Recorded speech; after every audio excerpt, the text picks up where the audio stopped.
Muito bem, amigos. Boa noite a todos. Depois de um grande domingo, aqui nós chegamos, né? Alguns viajaram esse fim de semana para ficar em um local um tanto mais tranquilo.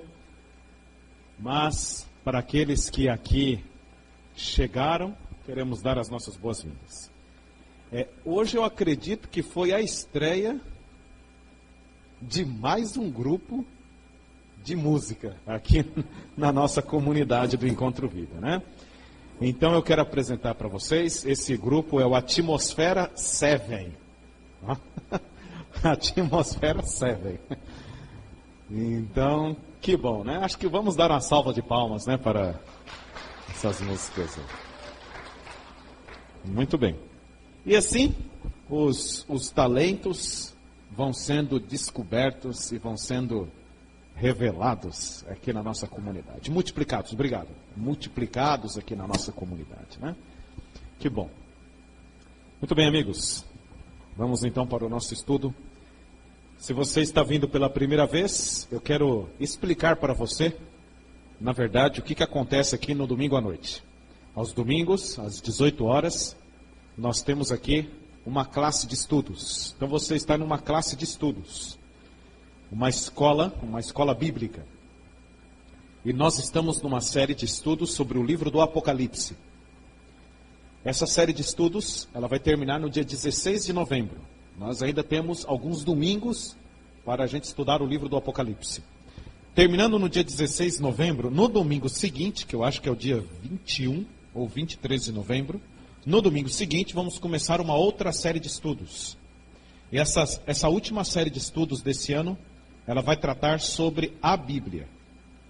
Nós vamos estudar sobre as Escrituras, o que é a Bíblia, a história da Bíblia, as traduções da Bíblia, as línguas bíblicas, o porquê temos que crer na Bíblia, o porquê cremos na Bíblia. No mundo há muitas religiões, e cada religião tem, por exemplo, poderíamos dizer, o seu livro doutrinário, o seu livro guia. E o cristianismo tem a Bíblia Sagrada. A pergunta é, por que nós cristãos por que nós cristãos cremos na Bíblia? E os islâmicos creem no Alcorão? Por quê? Por que eles não creem no Alcorão e por que nós não cremos? Por que eles não creem na Bíblia e por que nós não cremos no Alcorão? Por exemplo, essa é uma pergunta. Qual a diferença da Bíblia Sagrada para o Alcorão? Qual a diferença da Bíblia Sagrada para o livro sagrado do hinduísmo, do shintoísmo e das centenas de religiões que existem no mundo? E quando eu falo centenas, são centenas mesmo. São centenas de religiões. E cada religião tem o seu livro-texto, né? O Espiritismo moderno mesmo tem um livro, o Evangelho segundo Allan Kardec. Qual a diferença? Por que os espíritas de hoje, eles têm como livro-texto o Evangelho segundo Allan Kardec? Por que nós cremos na Bíblia Sagrada? Qual a diferença de um livro para o outro? É o que nos faz crer na Bíblia. Então, aguardem, serão 6 classes sobre a Bíblia Sagrada. Por que temos que crer na Bíblia, né? Então, nós vamos terminar essa série do Apocalipse e em seguida vamos começar, então, essa série sobre a Bíblia Sagrada. Quero convidá-lo para hoje à noite, a você fechar os olhos, curvar a fronte. Nós vamos orar, agora pedindo a Deus a bênção e a iluminação para o estudo das Escrituras. Oremos então. Querido Deus, nosso Pai, nesse momento vamos estudar as Escrituras mais uma vez. Estamos prosseguindo com o estudo do livro do Apocalipse, esse livro tão importante para o tempo que nós estamos vivendo. E nós oramos mais uma vez, rogando a iluminação do Espírito Santo para o tema que vamos estudar nessa noite, em nome de Jesus Cristo. Amém. Muito bem, amigos. Nós estamos diante, hoje, de um dos capítulos principais do livro do Apocalipse. Nós vamos estudar o capítulo central do livro do Apocalipse. O centro do livro. É o Apocalipse capítulo 12, né? Nós vamos estudar. Esse é um dos capítulos centrais, é o capítulo central do livro. E aí está o tema central do livro do Apocalipse, tá ok? Muito bem. O título da aula é O Grande Conflito e o Remanescente Final. Apocalipse capítulo 12. Esse é o título da aula. Então quero convidá-lo a abrir a sua Bíblia, que você tem em mãos, no último livro da Bíblia, o livro do Apocalipse, E eu gostaria que você abrisse no capítulo 12. Isso, no capítulo 12 do livro. Você está no centro do livro do Apocalipse. Bom, esse é o capítulo central. Se eu fosse você, eu escreveria isso bem do lado aí, bem na margem da sua Bíblia, né? Você está no centro do livro. E daqui a pouco nós vamos ler o versículo central do livro do Apocalipse, tá bom? Daqui a pouco vamos estudar esse verso. Hoje é uma grande aula. Esse capítulo, ele tem toda a história do processo do que nós chamamos do grande conflito entre o bem e o mal, desde a sua origem até o fim. Então tem muita coisa nesse capítulo. Vocês vão perceber que em um versículo nós vamos comentar muita coisa, ok? Então vamos lá então. Nós dividimos a aula em 3 partes. A primeira parte da aula, na verdade o tema é sobre o grande conflito, e nós vamos perceber o grande conflito em 3 tempos na história. Então o gráfico está assim. A primeira parte, dos versos 1 ao 6, nós temos o grande conflito na terra. O dragão persegue o filho. Vamos explicar isso em detalhes. A segunda parte, nós temos dos versículos 7 a 12, o grande conflito no céu. Miguel vence o dragão. E a última parte é o grande conflito no fim. O dragão persegue a igreja. E se você olhar para o capítulo, você vai perceber que o capítulo está dividido dessa maneira. Os tradutores, eles perceberam essa subdivisão no capítulo, e eles dividiram o capítulo dessa maneira, do versículo 1 ao 6, do versículo 7 a 12, e do versículo 13 a 17. Então, a aula, ela está dividida em 3 partes, ok? Primeira, segunda e terceira. Vamos então parte por parte, vamos lá. Primeiramente nós vamos ler os versículos, aí depois eu vou fazer as considerações de cada versículo, ok? Então acompanhe comigo na sua Bíblia, Apocalipse capítulo 12, o versículo 1. E você que está nos assistindo também no vídeo, você pode abrir a sua Bíblia aí onde você estiver, e você pode acompanhar também. Apocalipse capítulo 12, o versículo 1. Viu-se grande sinal no céu, a saber, uma mulher vestida do sol, com a lua debaixo dos pés, e uma coroa de 12 estrelas na cabeça, que achando-se grávida, grita com as dores de parto, sofrendo tormentos para dar à luz. Viu-se também outro sinal no céu, e eis um dragão grande, vermelho, com 7 cabeças, 10 chifres e, nas cabeças, 7 diademas. A sua cauda arrastava a terça parte das estrelas do céu, as quais lançou para a terra. E o dragão se deteve em frente da mulher que estava para dar à luz, a fim de lhe devorar o filho quando nascesse. Nasceu-lhe, pois, um filho varão, que há de reger todas as nações com cetro de ferro. E o seu filho foi arrebatado para Deus até o seu trono. A mulher, porém, fugiu para o deserto, onde lhe havia Deus preparado lugar para que nele a sustente durante 1260 dias. Muito bem, primeiro versículo que nós vamos analisar, versículo 1. Como vocês sabem, desde a primeira aula nós estamos trabalhando nesse aspecto. O livro do Apocalipse é um livro que tem a linguagem simbólica, não é a linguagem literal. Então nós temos que interpretar os símbolos. Na verdade, nós não. A própria Bíblia, ela se auto-interpreta. Nós vamos deixar que a própria Bíblia interprete os símbolos. Porque se você compreender isso, se você ler isso, melhor dizendo, se você interpretar o texto de forma literal, se você interpretar o texto de forma literal, fica ilógico. A mulher, o quê? Vestida de sol. Sim? Como que alguém pode se vestir do sol?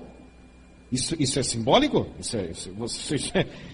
Assim, a forma que está escrita é literal. A forma que mas a maneira de se entender tem que ser simbólico. A mulher vestida de sol com a lua debaixo dos pés. Está vestida com o sol e com a lua debaixo dos pés.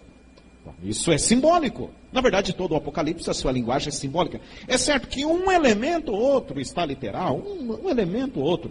Mas necessariamente nesse capítulo, a linguagem é simbólica, ok? Principalmente no verso 1. Então vamos lá. Uma mulher vestida de sol. Muito bem. É simples. Vamos interpretar elemento por elemento aí, ok? Por exemplo, mulher na Bíblia. Mulher na Bíblia, qual é o símbolo de mulher? Vamos lá, passo a passo. Se você quiser acompanhar, seria interessante se você abrisse os textos comigo. Então você vai deixar um marca-página em Apocalipse capítulo 12. Eu também vou deixar o meu aqui, porque constantemente nós estaremos retornando para esse capítulo. E você vai comigo para o livro de A Carta aos Efésios. Lá, ali perto de Gálatas, né? Efésios capítulo 5, o versículo 22 a 32, tá bom? Acompanhe comigo aí. Efésios capítulo 5, versos 22 a 32. Ok? Muito bem. Se você for pela página, fica mais fácil de encontrar. Fica aí na página 161 do Novo Testamento. Tá bom? Se você for pela página, fica fácil de encontrar. É a página 161 do Novo Testamento. Efésios capítulo 5, versos 22 a 32. Vejam só a clareza do simbolismo. Efésios capítulo 5, versos 22. Paulo está falando sobre o relacionamento de marido com mulher. Mulher e marido. Diz aí a Bíblia. As mulheres sejam submissas ao seu próprio marido como ao Senhor. Porque o marido é o cabeça da mulher, como também Cristo é o cabeça da igreja, sendo este mesmo o salvador do corpo.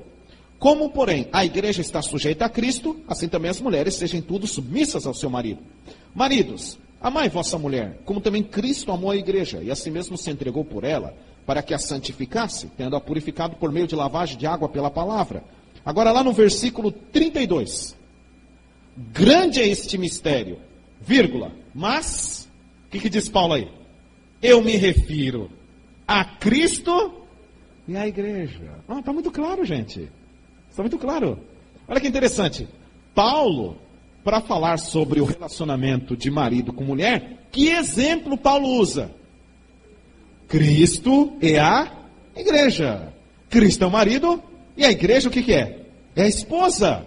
Interessante que Paulo ele é muito claro no verso 32. Ele fala assim, ó, grande é esse mistério, mas eu me refiro a Cristo e a igreja. Então, nas Escrituras Sagradas, mulher na Bíblia sempre representa a igreja. Por exemplo, no Antigo Testamento isso era muito claro.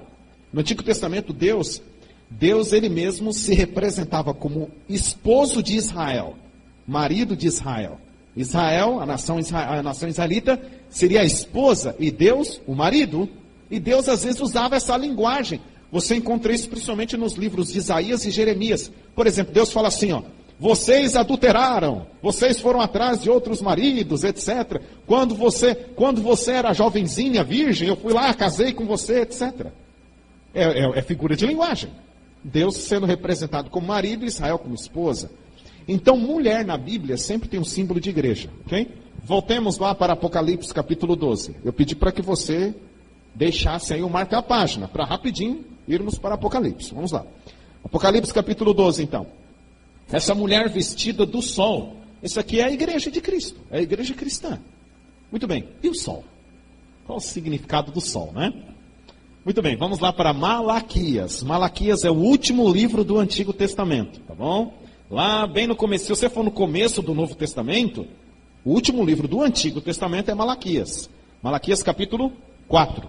Olha que interessante isso aqui. No Antigo Testamento é a página 630 do Antigo Testamento aí. É o último capítulo do Antigo Testamento. É bem no meio da Bíblia, tá bom? Assim, no meio, bem na divisão aqui, entre Antigo e Novo. É Malaquias capítulo 4, versículos 1 a 2. Malaquias 4, versos 1 a 2, é a página 630. Diz aqui a palavra de Deus. Pois eis que vem o dia e arde como fornalha. Todos os soberbos e todos os que cometem perversidade serão como restolho. O dia que vem os abraçará, diz o Senhor dos Exércitos, de sorte que não lhes deixará nem raiz nem ramo. Mas para vós outros que temeis o meu nome, nascerá o sol da justiça, trazendo salvação nas suas asas. Saireis e saltareis como bezerros soltos na estrebaria. Aqui o capítulo está falando da segunda vinda de Cristo. Aí é a volta de Jesus. Tá? É a segunda vinda de Cristo. E aí o profeta ele diz assim, ó, usando uma linguagem figurada. Nascerá o sol da justiça, trazendo o quê? Salvação nas suas asas. E na volta de Cristo vocês estarão tão felizes, à semelhança de bezerros soltos na estrebaria. Muito bem, eu nunca trabalhei assim, cuidando de gado, animal, etc. Né? Mas quem já trabalhou sabe. O bezerro está ali, gente, ó, já preso algumas horas. Aí você solta o bezerro, como é que ele sai? Então, por exemplo, a segunda vinda de Cristo vai ser tanta alegria para os salvos que eles vão estar o quê? Maravilha de Deus, graças a Deus que chegou. Interessante, né? Interessante que o profeta Isaías, não é necessário você abrir o texto, mas ele mostra isso. Não é necessário você abrir o texto, apenas marque, né? É no livro de Isaías, capítulo 25, versículo 9, Isaías descreve como que será a alegria dos salvos. Diz assim, ó: naquele dia se dirá: eis que este é o nosso Deus em quem nós aguardávamos, e Ele nos salvará. Na sua salvação exultaremos e nos alegraremos. Isso dá a ideia dos salvos o quê? O quê? Glória a Deus, amém! Chegou a volta de Cristo. Oh, que bênção! Ah, mas vai ser assim mesmo. Sabe essa história de ficar meio morno assim na igreja? O grupo canta que me cura, Senhor, me cura. Não tem esse negócio não. Isso aí, pelo amor de Deus, tá louco. Parece que a gente não tem assim alegria, né? Aí a música pede para levantar a mão. Levanta a mão. Tá. Parece que não vibra com um negócio de Deus assim, por exemplo, se é para dar assim um aleluia, que dê o quê? Um aleluia, gente, não tem problema, tem problema. Porque qual que é o significado da palavra aleluia? Aleluia significa louvai ao Senhor. Louvai ao Senhor. É certo que nem diz Paulo, tudo com ordem e decência. Ordem e decência. Mas se você deseja expressar a sua alegria, você tem que expressar a sua alegria. Você percebeu que às vezes nós somos um tanto apáticos? Não sorri. É certo, cada pessoa tem sua natureza, sua personalidade, né? Mas nós temos que ser pessoas que alegres com as coisas de Deus. Então, no dia da salvação, no dia da segunda vinda, quando Jesus estiver voltando, eu não sei o que vai acontecer comigo, não sei. Eu não sei a maneira como eu vou recepcionar Jesus Cristo. Talvez eu me ajoelhe, né? Talvez eu estenda os braços, mas que alegria vai ter no coração, vai ter alegria, né? E esse texto de Malaquias capítulo 4 fala da volta de Jesus. E você percebe que Malaquias, ele descreve Jesus voltando como o nascer do sol. Nascerá o sol da justiça, trazendo salvação em suas asas, ok? Então, o sol nas escrituras é o próprio símbolo de Cristo, né? Ele é o sol da justiça, tá bom? Então, por exemplo, uma mulher vestida do sol, a igreja revestida do quê? De Cristo, de sua justiça. A igreja revestida de Cristo. Esse é o símbolo, gente. O sol da justiça, né? Jesus Cristo. É a igreja revestida de Cristo. Você percebe que a própria Bíblia, ela mesmo interpreta, ela mesmo se explica. Ela mesmo se explica. A igreja revestida de Cristo, tá bom? Voltemos lá para Apocalipse capítulo 12. Olha que coisa tremenda agora. Vamos lá. Apocalipse capítulo 12, versículo 1 ainda. Viu-se grande sinal no céu, a saber, uma mulher vestida do sol, com a lua debaixo dos pés e uma coroa de 12 estrelas sobre a cabeça. Vamos entender aqui a estrutura do versículo. A estrutura do versículo, tá bom? Vocês percebem que o versículo ele está dividido praticamente em 3 partes. Uma mulher vestida do sol, com a lua debaixo dos pés, uma coroa de 12 estrelas sobre a cabeça. Essas 2 últimas partes que eu mencionei, elas significam os 2 momentos da igreja de Deus ao longo da história. Os 2 momentos da igreja de Deus ao longo da história. Por exemplo, a lua sempre é o reflexo do sol. Quando fala aí, a mulher vestida do sol com a lua debaixo dos pés, essa parte da lua debaixo dos pés representa a igreja no tempo do Antigo Testamento. Porque os serviços do santuário no Antigo Testamento era tipologia do que ia acontecer no Novo Testamento. Assim como a lua, ela reflete a luz, ela não tem luz própria, né? Na verdade, ela reflete a luz do sol.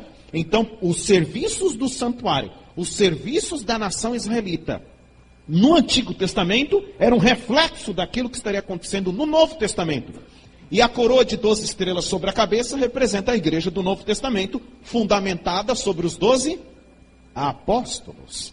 Então, por isso que o versículo tem uma estrutura de 3. Mulher vestida do sol, tanto no Antigo Testamento quanto no Novo Testamento, a igreja revestida de Cristo. Detalhe, em 2 momentos. A igreja do Antigo Testamento e a igreja do Novo Testamento, representada por esses símbolos aí. Ok? Muito bem, vamos avançar então. Vamos avançar. Que a lua debaixo dos pés, a igreja do Antigo Testamento. A coroa de 12 estrelas na cabeça, a igreja do Novo Testamento.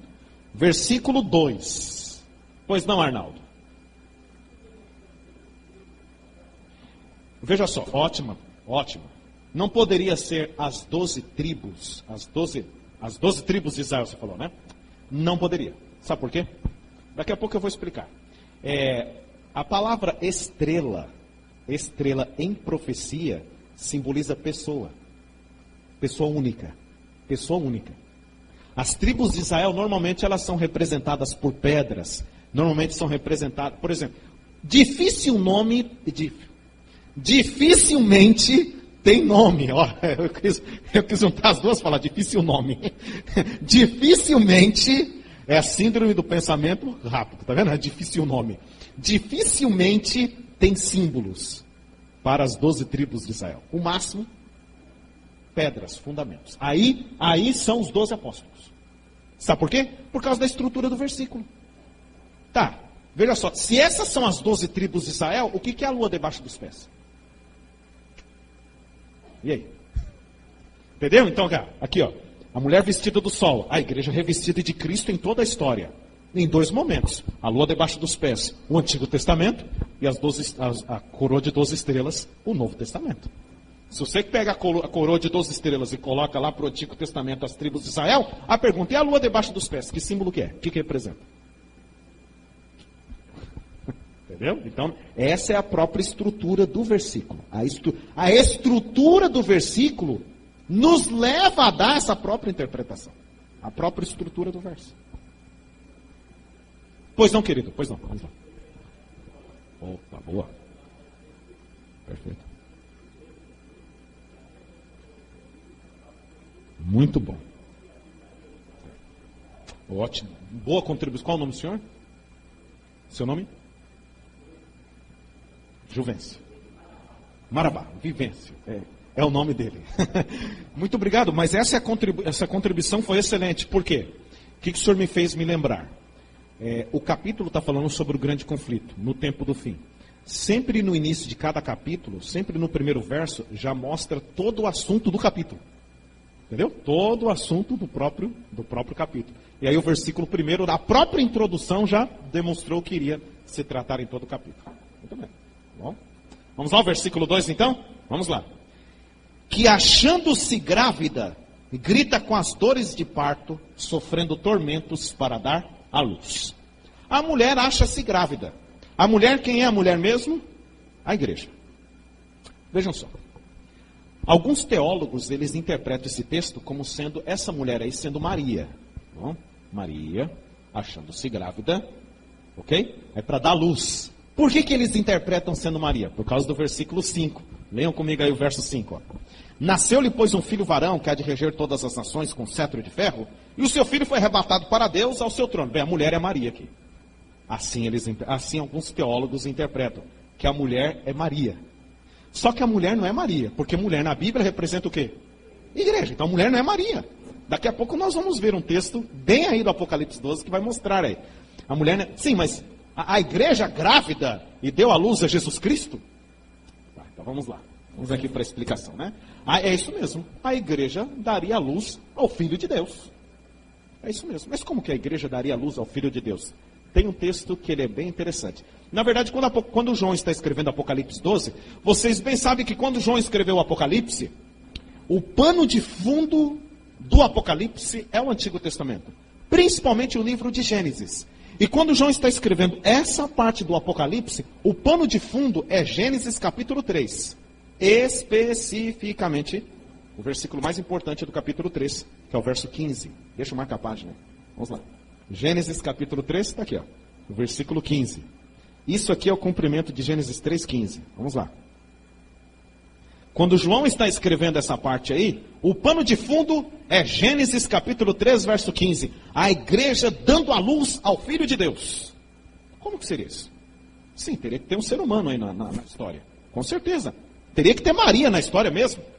Mas que a mulher representa Maria? Não. Daqui a pouco vamos explicar. Gênesis 3,15.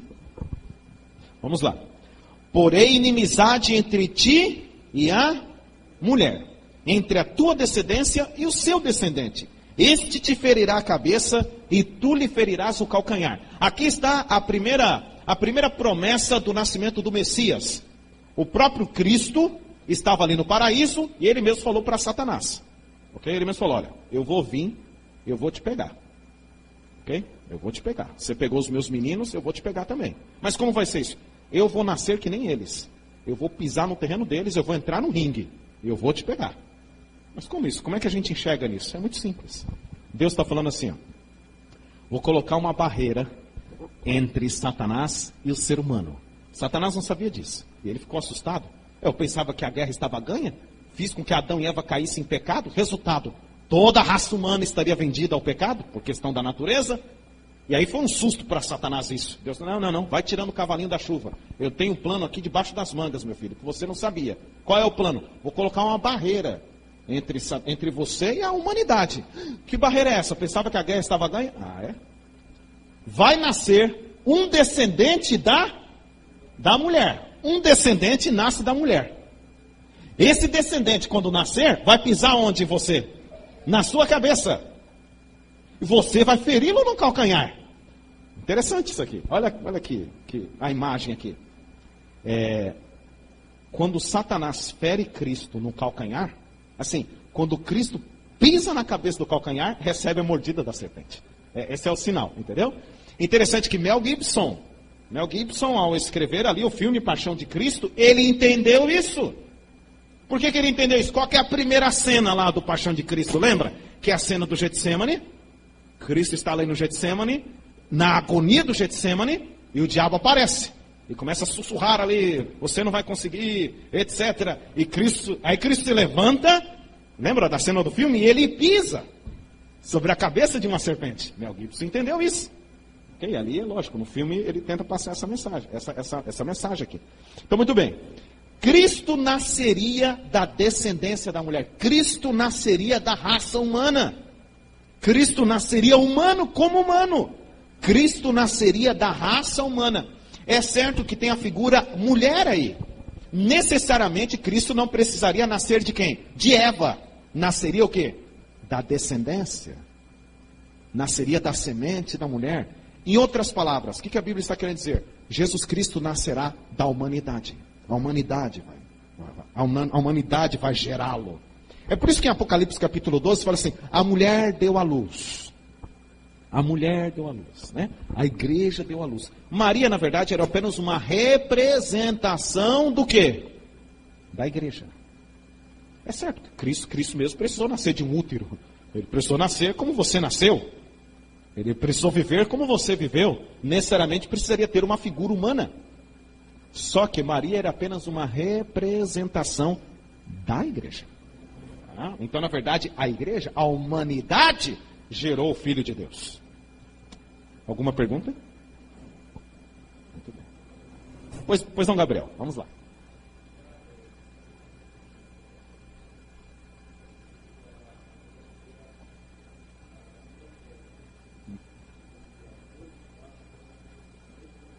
Puxa, rapaz. Seria quem? Os? O anticristo. Rapaz, que coisa. Olha a explicação ali uma explicação aí que deu aí, né? Uma explicação que ele viu ali. As dores de parto seriam a Primeira e a Segunda Guerra Mundial. E o filho seria o anticristo. Já pensou? Que coisa, né? E assim o pessoal aí o pessoal vai divagando aí na teologia, né? Por isso que é importante que nós deixemos que a própria Bíblia o quê? Interprete. Porque se nós mesmos vamos interpretar, várias interpretações vão começar a surgir. Temos que deixar que a própria Bíblia interprete. Você se lembra quando nós estávamos estudando o livro de Daniel? Daniel capítulo 8, né? O carneiro com 2 chifres que veio correndo sem tocar no chão, etc. E pega lá o outro animal e derruba o outro animal. E esses 2 animais estão nas beiras do rio Lai. De que maneira eles interpretam? Aqui está a destruição das torres gêmeas. Aqui, Daniel capítulo 8, é o 11 de setembro. Por quê? Um carneiro com 2 chifres, os 2 aviões, sem o quê? Sem tocar no chão. Sem tocar no chão. E atinge o outro animal e o derruba ele. Então, aqui é Daniel 8. Não, aqui é 11 de setembro. É o cumprimento. Aí não dá, né? Aí complica a vida de todo mundo, gente. Então nós temos que deixar que a própria Bíblia, ela mesma se interprete, né? Voltemos para Apocalipse capítulo 12. Vamos lá. Ok, amigos da Rede Globo. Vamos lá então. Muito bem, versículo 3. Apocalipse capítulo 12, verso 3. Vamos lá. Viu-se também outro sinal no céu. Eis um dragão grande, vermelho, com 7 cabeças, 10 chifres, e nas cabeças 7 diademas. Ixi, daí que vem a expressão que é um bicho de 7 cabeças, entendeu? Daí que vem esse ditado. Por exemplo, quando você está sempre diante de uma coisa difícil, as pessoas falam, isso é um bicho de 7 cabeças. Daí que vem a expressão, né? Muito bem. Aí, João, ele vê a mulher, etc., que representa a igreja de Deus, e Cristo nasceria da igreja de Cristo. Cristo nasceria da igreja de Cristo, né? Cristo nasceria da humanidade, né? A própria humanidade daria luz ao Filho de Deus. Aí a cena muda. Ele vê um grande dragão, vermelho, com 7 cabeças e 10 chifres. E os diademas sobre as cabeças, coroas sobre as cabeças. O que isso significa? Vamos lá então. Deixa que a própria Bíblia explique. Versículo 9, está aí, ó. A própria explicação está um pouco abaixo. Qual o simbolismo do dragão? Apocalipse 12, verso 9. E foi expulso o grande dragão, a antiga serpente, que se chama Diabo e Satanás, o sedutor de todo mundo. Sim, foi atirado para a terra e com ele os seus anjos. Pronto, a própria Bíblia está explicando. Bem, o dragão é Satanás, ok? Mas e esse simbolismo aí? 7 cabeças e 10 chifres, e sobre as cabeças 10 coroas, é o significado aí de 10 diademas. Vamos lá então. Símbolo da cor vermelha. Não é necessário você abrir. Eu vou citar esse texto, né, mas você pode anotar. É Isaías capítulo 1, versículo 18. Normalmente o vermelho na Bíblia ele está mais representado. Normalmente tem 2 símbolos. É guerras ou então pecado, mais para pecado. Isaías 1, 18 diz isso, né? Vinde, pois, e arrazoemos. Ainda que os vossos pecados sejam vermelhos como escarlata, eles se tornarão brancos como a neve. Lembram? O próprio Deus fala. O próprio Deus compara a cor vermelha ao pecado. Ainda que seja vermelho como escarlata, se tornarão brancos como a neve, né? Então ele mostra Satanás, o originador do mal, o originador de todo o pecado. Muito bem. E esse detalhe do simbolismo? 7 cabeças e 10 chifres. Será que Satanás tem 7 cabeças e 10 chifres? Não, não é isso. Não é isso. Vamos ver o símbolo? Vamos deixar que a própria Bíblia explique. Basta você virar 2 folhas aí. Às vezes a gente não entende porque a gente não quer virar assim 2 folhas, ok? Apocalipse capítulo 17, versículo 9. Deixa que a própria Bíblia responda. Qual o simbolismo aí das 7 cabeças e os 10 chifres? Daqui a alguns domingos nós vamos chegar nesse capítulo aqui. Eu acho que vai ser no próximo domingo. No próximo domingo nós vamos estudar a fundo esse capítulo aqui, tá bom? Apocalipse capítulo 17, versículos 9 a 10. O que são as 7 cabeças e os 10 chifres sobre o dragão vermelho? Vamos lá então. 17, versículo 9. Aqui está o sentido, que tem sabedoria. As 7 cabeças são 7 montanhas, nos quais a mulher está assentada. São também 7 reis. Aí o versículo 10. Dos quais caíram 5, um existe, o outro ainda não chegou. E quando chegar tem de durar pouco tempo. Aí o versículo 12. Os 10 chifres que visse são 10 reis, os quais ainda não receberam o reino, mas recebem autoridade como reis com a besta durante 1 hora. Confundiu tudo agora, né? Isso aqui vai ficar bem mais claro no próximo domingo. Tá bom? Próximo domingo vamos estudar as bestas do Apocalipse. Já estudamos uma. Lembra da besta que nós já estudamos? A besta que surgiu da onde? Do abismo. Lembra lá? Apocalipse capítulo 11. E para os meus alunos vem uma pergunta. Agora vem a pergunta. O que significa... Quem é, né? Essa seria a pergunta. Quem é a besta que surgiu do abismo? França, isso mesmo, Tiago. A besta que surgiu do abismo é a França. Foi Apocalipse capítulo 11, onde nós estudamos a Revolução Francesa, né? Apocalipse tem 3 bestas. A besta que surge do abismo, a besta que surge do mar e a besta que surge da terra. A besta que surge do abismo é a França, no contexto lá da Revolução Francesa. No domingo que vem, vamos estudar as 2 outras bestas, a que surge do mar e a que surge da terra. E o Apocalipse capítulo 17 vai nos ajudar a entender isso aí, ok? Muito bem. Essas 7 montanhas, essas 7 cabeças representam 7 montanhas. E os 10 chifres representam 10 reinos. Olha só, parece que nós já vimos isso em algum livro. Parece que nós já vimos isso em algum livro. No livro de Daniel. Lembra lá dos 4 animais? Nós ficamos aqui 3, 4 meses estudando Daniel. Lembra lá dos 4 animais? Leão, urso, leopardo e o animal terrível e espantoso. Cada animal representa um império. Quais são os impérios lá de Daniel? Os 4 grandes impérios. Olha lá. O leão representa o quê? O urso, Medo-Persa. O leopardo e o animal terrível e espantoso? Roma, o Império Romano. Beleza, vocês estão afiados mesmo, né? Já passaram na prova. Muito bem.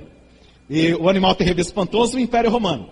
Mas vocês se lembram que o animal terrível e espantoso ele era cheio de coisas, né?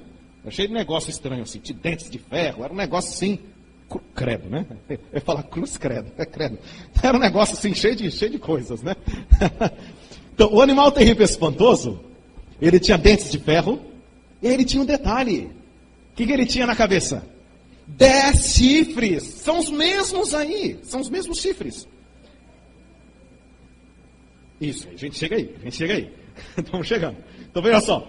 Os mesmos 10 chifres de Daniel capítulo 7, na cabeça do 4º animal, que é o Império Romano, são os mesmos 10 chifres aí. E a interpretação é a mesma.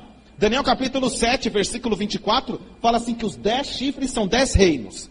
Apocalipse capítulo 17, versículo 12, falam que os 10 chifres são 10 reinos. É a mesma interpretação. E quais eram os 10 reinos de Daniel capítulo 7? Ai. É certo que vocês talvez não se lembrem com detalhes os nomes. Mas os 10 chifres, que são os 10 reinos sobre o Império Romano, significa o que de Roma? Nós estudamos isso, a divisão do Império Romano em 10 o quê? Em 10 impérios. Nós estudamos isso domingo passado. As 7 trombetas. Como que o Império Romano foi caindo. Roma Oriental, Roma Ocidental. E a própria Roma se dividindo. No Império Romano. E a Roma se desfacelou em 10 nações. Que hoje, parte daquelas nações, 70% daquelas nações, constitui a Europa de hoje. Ok? E quais eram os 10 reinos? Alemanha, França, Suíça, Portugal, Inglaterra, Espanha, Itália, Érulos, Vândalos e Ostrogodos. Nós estudamos isso domingo passado. Inclusive falamos sobre os Vândalos, os Ostrogodos, os Érulos, etc. É a profecia das 7 trombetas que estudamos no domingo passado. Por isso que você não pode não pode não pode perder o quê? Um domingo não pode perder, gente. Se perder, perde a vida eterna nesse negócio aqui. Não pode perder um domingo. Porque se você perder um domingo, meu amigo, responde errado. Se perder um domingo, responde errado. É bem por aí mesmo. A gente se diverte nesse negócio aqui, né, gente? Se perder um domingo, responde errado. É bem por aí, irmã França. Tira 0 no negócio aqui, uai. Se perder um domingo, responde errado. Beleza. Ok? Então é isso mesmo. Então esses 10 chifres são as 10 nações que surgiram na Europa. Ok? Que surgiram lá. É a divisão do Império Romano. Resumindo, gente. Que aí domingo que vem a gente vai esclarecer melhor. Esse dragão vermelho é o Império Romano. É Roma. Só que quem é que está dirigindo Roma? Qual a força que dirige Roma? Satanás. É Satanás, entendeu? Por isso que fala, o dragão é a antiga serpente Satanás. Ok. Só que o dragão com 7 cabeças e 10 chifres são todas as características geográficas de Roma. O Império Romano, Roma tem ali o Vaticano. Nós vamos estudar isso domingo que vem. O Vaticano é o único país, que é considerado um país, né? O país lá, o Papa é o chefe de Estado. O Vaticano é o único país considerado o país das 7 colinas. O país das 7 colinas, que ficam lá em torno do Vaticano. Quais são os nomes das 7 colinas? Vamos lá. Agora aí vai, né? Nós vamos... Domingo que vem, eu não posso perguntar sem antes falar, né? Mas as 7, cada colina tem um nome. Aventino, Palatino, Quirinal, Viminal, Ceres, Esquilino e Capitolino. São as 7 colinas, ok? O Roma é conhecido como... Roma não. O Vaticano é conhecido como o país das 7 colinas, ok? Então, essas características aí, 7 montanhas, 10 reinos, são as características geográficas de Roma. O dragão vermelho é Roma, é o Império Romano, sendo dirigido pela antiga serpente, que se chama Diabo e Satanás.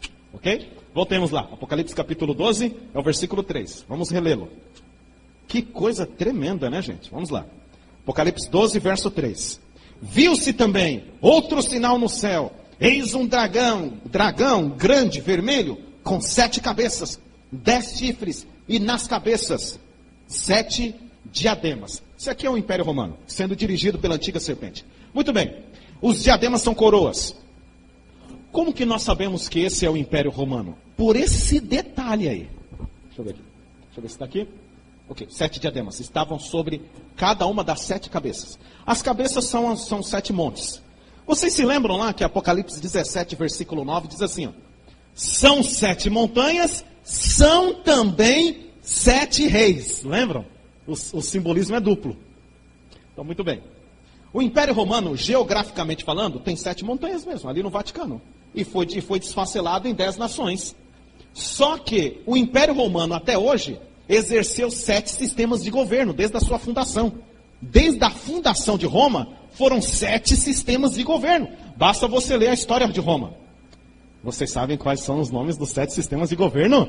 Não, aí domingo que vem nós vamos saber, tá bom? Desde a fundação de Roma, triunvirato, decemvirato, consulado, etc e tal. Até eu esqueci aqui, tá bom? Mas domingo que vem a gente traz decorado esse negócio. Triunvirato, decemvirato, consulado. Então, no tempo de João era império, tá bom?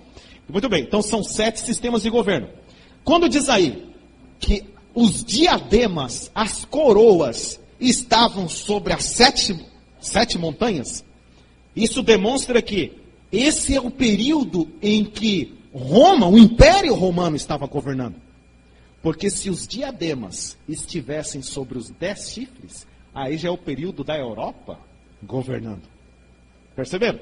Por exemplo, as coroas sobre as 7 montanhas. Significa que era o período em que os sistemas de governo de Roma estavam em atuação. Que no tempo de João era o sistema de governo chamado império. Império. Se os diademas, se as coroas estivessem sobre os 10 chifres, isso iria significar que era o período em que a Europa estivesse governando, né? Os 10 chifres representam a Europa dividida. Então, pelo fato das coroas estarem sobre as 7 montanhas, que são sistemas de governo do Império Romano, significa que o período do capítulo 12, desse versículo, é o período em que Roma estaria o que ainda? Governando. Esse é o detalhe. Aí é o Império Romano. Vamos voltar aqui de novo para o versículo. A alusão ao Império Romano sendo dirigido por Satanás. E por que o Império Romano foi dirigido por Satanás? Vocês vão ver agora. Vocês vão ver agora.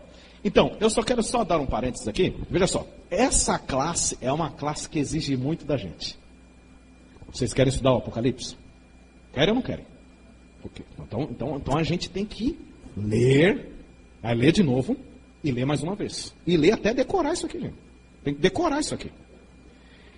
A Igreja Adventista teve um pastor, o nome dele era John Neville Andrews, mais conhecido como J.N. Andrews. John Neville Andrews foi um grande catedrático, estudioso das Escrituras, etc. Homem muito estudioso da Bíblia. Para vocês terem uma ideia, Andrews estudava a Bíblia nas línguas originais. Ele não lia a Bíblia, ele era norte-americano, ele não lia a Bíblia em inglês. Ele lia a Bíblia em hebraico e grego. E ele estudava a Bíblia nas línguas originais. Ele falava 5 idiomas, né? O hebraico, grego, francês, alemão, e tinha mais um 5º que ele falava. Totalmente. E isso ele começou, ele já era assim aos 20 anos de idade. Já era assim aos 20 anos de idade. A tal ponto que um dia perguntaram para Andrews, você sabe a Bíblia de cor? Ele falou assim, olha, veja só, ele falou assim, bem, a Bíblia toda de cor eu não sei, mas se o Novo Testamento um dia se perder, eu sei recitá-lo de cor. Se o Novo Testamento um dia se perder, eu recito o Novo Testamento de cor. John Neville Andrews. Isso nos inspira, gente. Então nós temos... Desculpa. Então isso nos inspira, nós temos que estudar. Então eu quero convidar você a se atentar para o texto mesmo, a estudar, tá bom? E nós estamos aqui para isso. Fechemos o parênteses. Vamos lá então. Versículo 4. Aqui, ô Douglas, pois não, desculpa.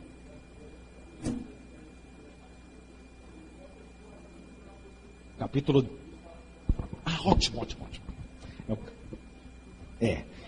Esse verso aí, esse verso é o verso-chave que nos ajuda. Eu estou guardando esse verso, porque aí domingo que vem, como a gente vai estudar sobre a besta e a mulher, a gente vai tocar nesse verso aí. Guarda esse verso, Apocalipse 17, versículo 10, que mostra que o período da profecia que João estava escrevendo era o período do Império Romano. Aí nós vamos explicar isso com mais detalhes no próximo domingo. Vamos lá, crianças. Versículo 4 agora. Apocalipse 12, verso 4. Vamos lá. Ok? Estão com os olhos aí no versículo 4? A sua cauda arrastava a terça parte das estrelas do céu. Está falando do dragão aí, de Satanás. As quais lançou para a terra.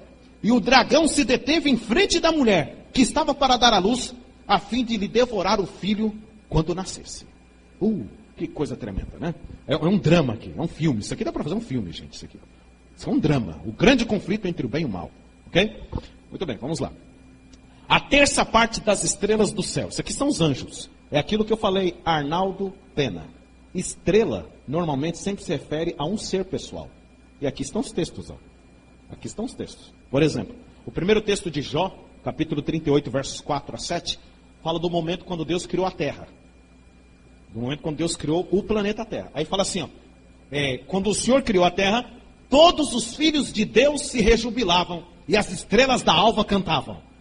Você percebe o paralelismo? Todos os filhos de Deus se rejubilavam e as estrelas da alva cantavam. Logo, os filhos de Deus são também o quê?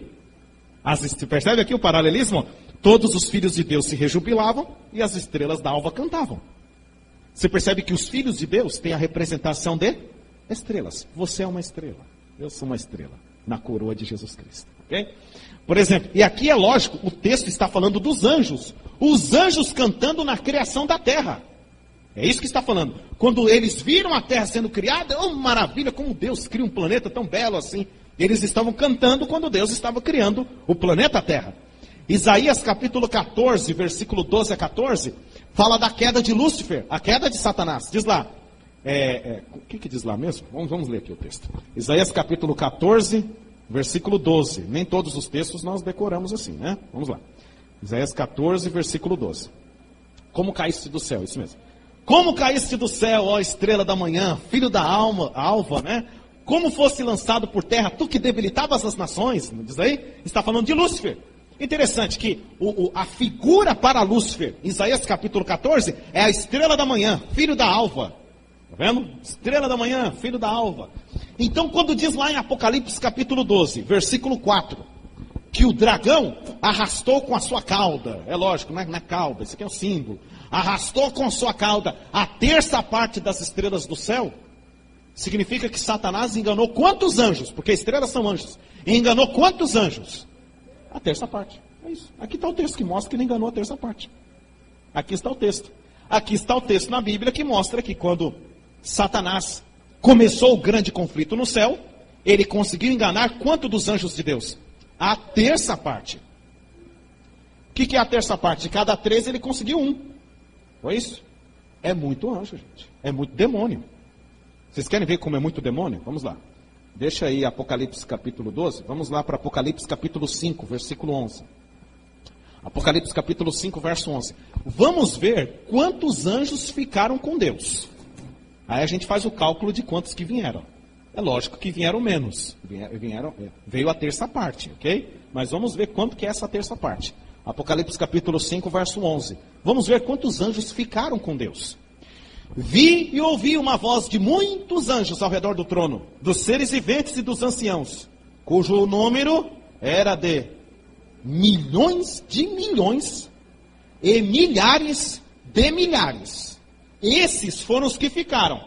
A terça parte de milhões e milhares também é o quê? Milhões e milhões e milhares de demônios soltos aí pelo planeta Terra.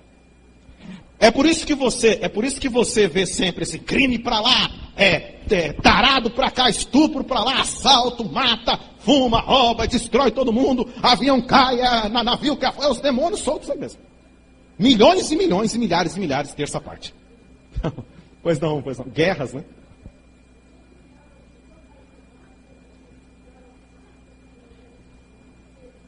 Não. Ao contrário. Ficaram mais lá, porque é a terça parte. De cada 3, trouxe 1. De cada 30, 10. De cada 100, 30. Ok? De cada 1.000, 300. E aí vai. De cada 10.000, 3.000. De milhares e milhares, e milhões, milhares e milhares, e milhões em terça parte. Entendeu? É muita coisa, né? Só Deus para o que, gente? Para nos proteger. Onde eles estão?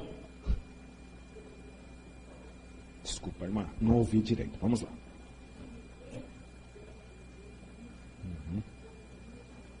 Não tem isso na Bíblia, não tem esse texto.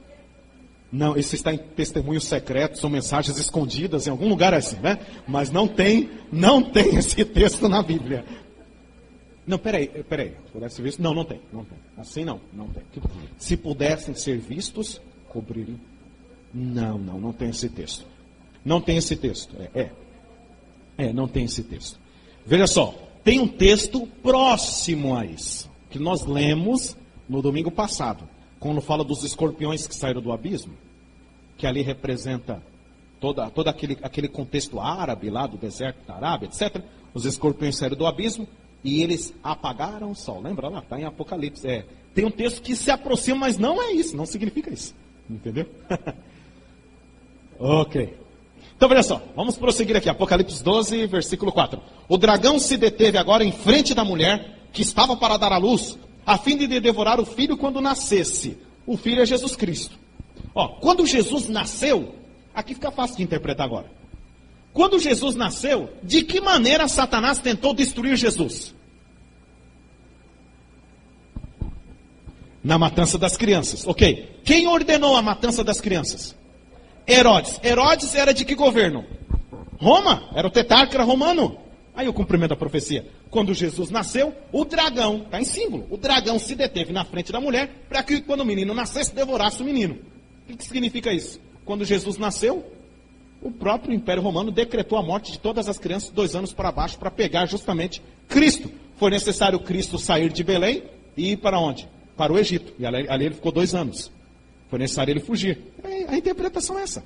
É por isso que o dragão aí, nesse sentido, é o Império Romano, perseguindo Cristo já desde o seu nascimento. Tá bom? Olha lá. Roma tentando destruir Jesus ao nascer. E aqui está o texto, Mateus capítulo 2, versículo 13. Lembra de Herodes perseguindo o menino Jesus? Esse é o cumprimento da profecia. Então veja só, aqui comigo. Em Apocalipse 12, versículo 4, em que momento da história nós estamos? Versículo 4. O dragão para na frente da mulher. Em que momento da história? Estamos aqui, estamos na história. Em que momento da história nós estamos? No nascimento de Cristo, aqui, o versículo 4, se eu fosse você, eu escreveria isso aí, do lado aí. No versículo 4, o momento da história é o nascimento de Cristo. Quando a mulher estava para dar à luz, quando o momento de Jesus nascer, o dragão se deteve para devorar o filho. Quer dizer, Roma perseguindo Jesus logo ao nascer. O decreto de Herodes aí. Bom, vamos prosseguir aqui. O versículo 4 aqui. Repetir, né? Vamos lá. Versículo 6. Por que é o verso 6? Porque o verso 5 nós já lemos. A mulher, porém, olha que interessante isso aqui. Agora vai dar um salto. Vai dar um salto. Tipo João do Pulo. Lembram dele? Olha lá. A mulher, porém, fugiu para o deserto, onde lhe havia Deus preparado o lugar, para que nele a sustente durante 1.260 dias. Faço a pergunta, isso aqui aconteceu com Maria? Maria fugiu para o deserto e lá ficou 1.260 dias? Então, você percebe que a mulher não é Maria? A mulher não é Maria. Entendeu? A mulher fugiu para o deserto, que lá ficou durante 1.260 dias. Nós já bem sabemos qual é o significado de 1.260 dias. Ok, nós já bem sabemos. Os 1.260 dias, você sabe que um dia em profecia equivale a quanto tempo? 1 ano. Aí nós temos 1.260 anos. Já fica totalmente ilógico interpretar o texto a Maria, porque ela não viveu 1.260 anos. Entendeu? Ela não viveu. Então é a igreja. A igreja foi para o deserto, onde ficou durante 1.260 anos fora da vista do dragão. Na história, qual é o símbolo disso aí? Ah, nós explicamos isso aqui 300 vezes. É a perseguição. O Império Romano, no tempo já da Igreja Romana, perseguindo os cristãos que queriam se manter fiéis à palavra de Deus. E foi justamente um período de 1260 anos. E quando foi isso? Do ano 538 a 1798. Você percebe que nós já demos um quê? Um salto. Ó, do nascimento de Cristo no versículo 4, o versículo 6 já dá um pulo lá na frente. Já deu um salto. Você percebe que o dragão está perseguindo a igreja. Satanás está perseguindo a igreja. E o versículo 6 mostra a perseguição de Satanás, usando a igreja romana contra os fiéis. E aí nós temos as histórias que nós já contamos aqui, né? Por exemplo, dos valdenses, daqueles que queriam guardar o sábado no período da Idade Média e foram terrivelmente perseguidos pela igreja romana, daqueles que queriam permanecer fiéis à Bíblia, com o volume das Escrituras em casa, e foram perseguidos por causa disso. Estudamos isso em Apocalipse, capítulo 11, né? E foi um período de perseguição de 1260 anos, na Europa. E foi por isso que nasceu os Estados Unidos, ok? Foi por isso que nasceu os Estados Unidos. Os cristãos europeus fugiram da Europa naquele navio, qual foi o nome? Plymouth, né? Eu esqueci o nome do navio, Plymouth, né?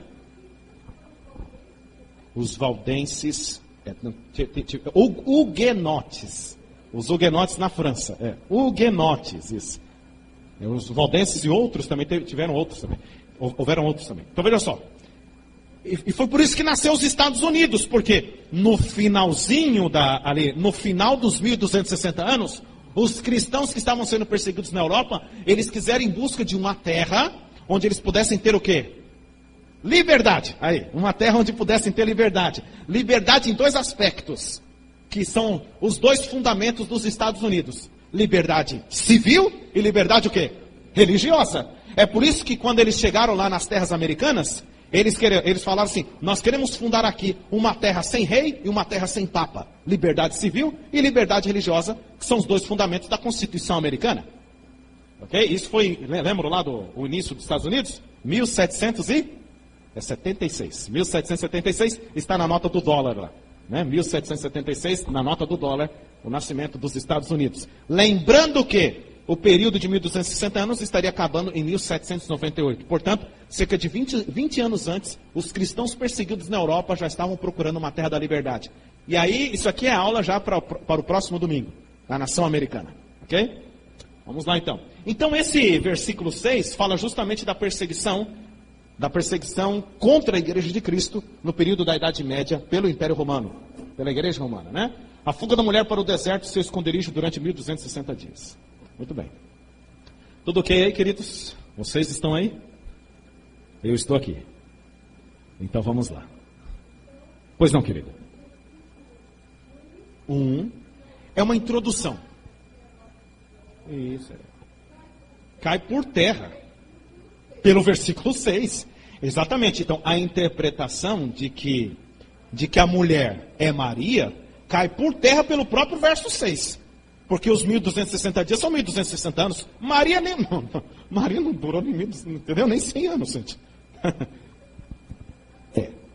Tá. Perfeito. Principalmente nesses dias, né? Nesses dias de festas. Perfeitamente. Ok, crianças? Vamos lá para a segunda parte? A segunda parte agora é tremenda. Que coisa maravilhosa. Isso é que nem um sanduíche. É que nem um sanduíche mesmo. Você percebe que tem 3 partes?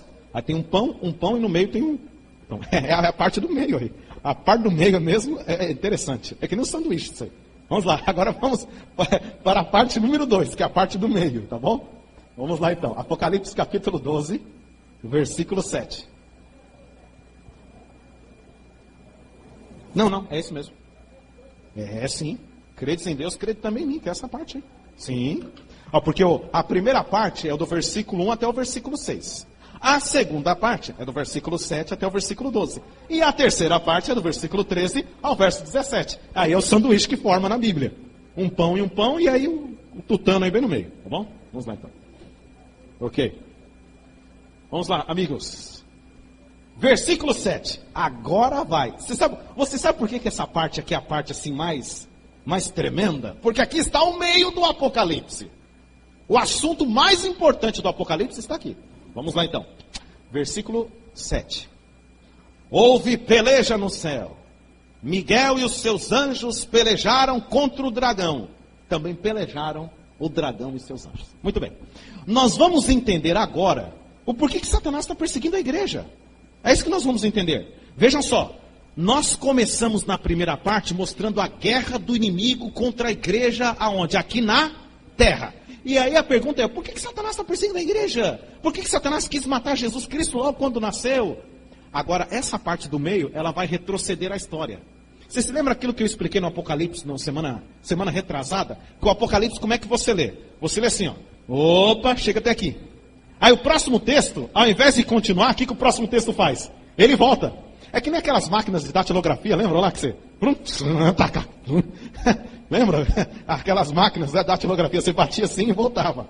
Assim é o livro do Apocalipse. Você lê assim, ó, aí, ao invés de continuar, o próximo texto volta aqui de novo. Opa! Por que o texto faz isso? Justamente para formar uma estrutura, lembram lá? É uma estrutura chamada o quê?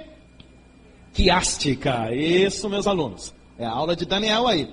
É a estrutura quiástica, que justamente forma um X. O livro vai ser formado em um X. E nós estamos no meio aí da letra. O capítulo 12 é o meio da estrutura. Tá bom? Então vocês vão perceber que essa próxima leitura agora, ela vai dar um retrocesso. Ela vai retroceder a história. Ela vai retroceder. Por que vai retroceder? A história muda. Não era o dragão que estava perseguindo Jesus? Não era? Agora fala assim, houve guerra no céu. Miguel e seus anjos pelejaram contra o dragão. E o dragão não prevaleceu. Opa, parece que a cena mudou. A cena muda. Agora, exatamente. Agora é o dragão que sai derrotado, como sempre saiu. Como sempre saiu. Só que deu um retrocesso lá há milênios atrás.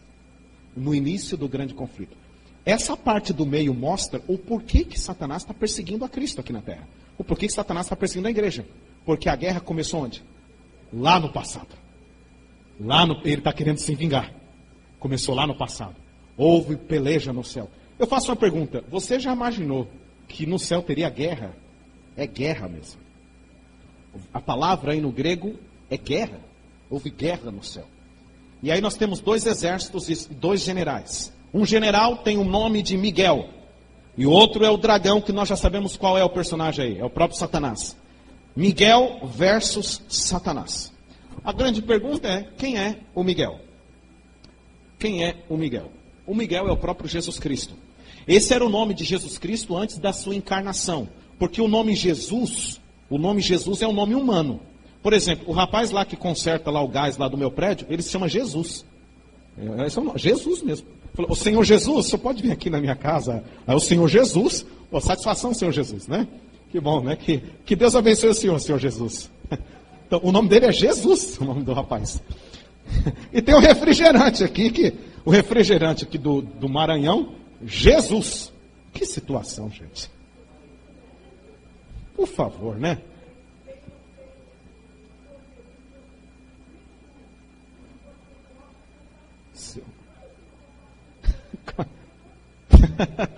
Tem outro Jesus. Gabriel, olha lá, Gabriel. Compartilhando. Olha lá, Gabriel.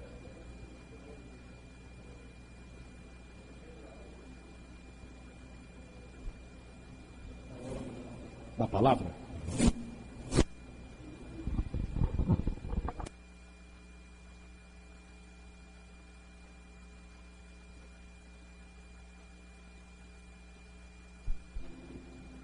Yeshua. Né? Não pronunciar Jesus. O que o Gabriel está dizendo é o seguinte: tem um estudo aí, um estudo que não é certo e nem tem fundamento. O estudo é o seguinte: que o nome de Jesus é uma blasfêmia. Esse é o estudo. O nome de Jesus, esse não é o nome do Filho de Deus. É uma blasfêmia. Em algum momento a gente vai fazer esse estudo aqui. Por quê? Porque Jesus é a junção de Deus cavalo. O nome Jesus significaria Deus cavalo. Só que isso não tem fundamento. Sabe por que não tem fundamento? Aí eles escolhem usar um outro nome, que é o nome de Jesus nas línguas originais. Por exemplo, em aramaico seria Yeshua.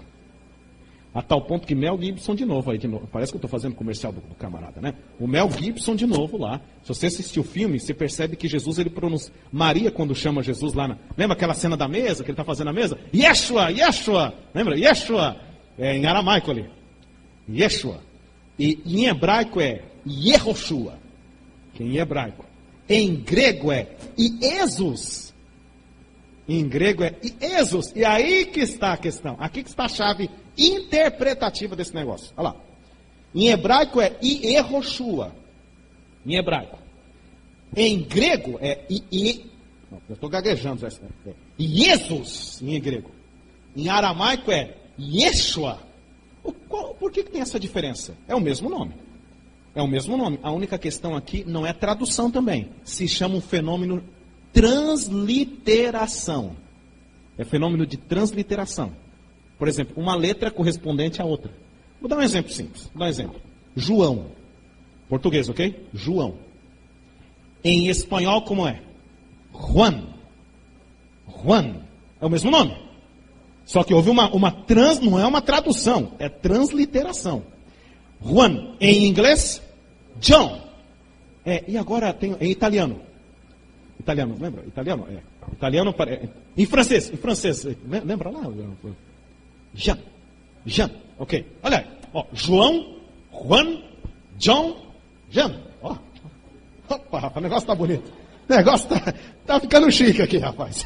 Vamos lá, é bem por aí mesmo. Eu tô dando um de Andrews aqui, 4 idiomas e tal. Então, olha só, aqui é transliteração. Mesma coisa com o nome de Jesus. O nome é Jesus mesmo, é o nome do Filho de Deus. É que houve uma transliteração. Em hebraico, Yehoshua. Em aramaico, Yeshua. Em grego, Iesus. E aqui do grego que é interessante. Em grego é Iesus. No grego, a letra I e a letra E é Iesus.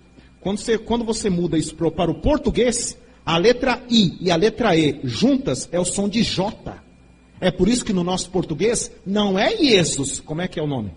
Jesus! Ok? Então é uma questão só de transliteração. Jesus é o Yeshua.